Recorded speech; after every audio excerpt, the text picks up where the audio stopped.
Bonjour à toutes et à tous et bienvenue. Le général de corps d'armée Lassina Doumbia, chef d'état-major général des armées, a été promu au titre de caporal, chef d'honneur des forces armées de Côte d'Ivoire, FACI, une première dans l'histoire militaire du pays. Cette distinction remarquable lui a été décernée par ses propres subordonnés, notamment le chef d'état-major général adjoint et les chefs d'état-major des différentes branches des armées, en présence du ministre d'État, ministre de la Défense, Téné Birahima Ouattara. Ce geste marque la fin de 6 années de réformes et de modernisation menées avec détermination par celui qui est désormais affectueusement appelé le stratège des FACI.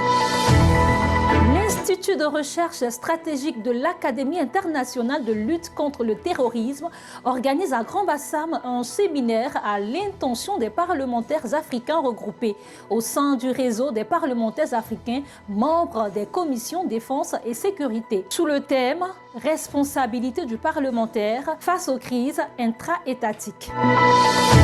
Des pôles d'inspection pour renforcer la rigueur et la transparence dans le cadre de l'amélioration continue du système sanitaire ivoirien, le ministre de la Santé, de l'Hygiène publique et de la couverture maladie universelle, Pierre Demba, a pris un arrêté créant 5 pôles d'inspection santé.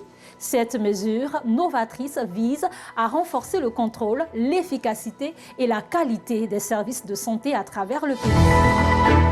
Alain Christophe Traoré est mort en détention selon le communiqué du procureur de la République ivoirienne publié dimanche 27 juillet, 4 jours après la découverte de son corps sans vie. Plus connu sous le nom d'Alino Fasso, l'influenceur burkinabé se serait suicidé par pendaison selon le rapport du médecin légiste.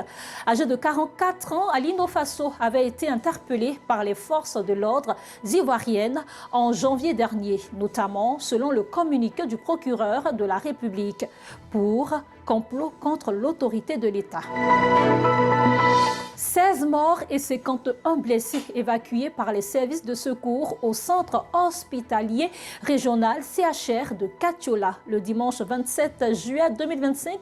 Aux environs de 6 heures, un accident mortel de la voie publique a eu lieu sur l'axe Katiola-Niakara, précisément au PK 24. L'accident a impliqué un autocar de transport en commun effectuant la ligne San Pedro-Côte d'Ivoire-Ouagadougou et un camion Ben de marque Tata surmonté d'une grue. Le ministre des Transports exprime les sincères condoléances du gouvernement aux familles des victimes décédées et souhaite un prompt rétablissement aux blessés. C'est la fin de ce Flash Info. Nous terminons en sport. Retour de Sébastien Haller à Dortmund après avoir été prêté en Espagne et aux Pays-Bas. Merci à vous et bonne semaine.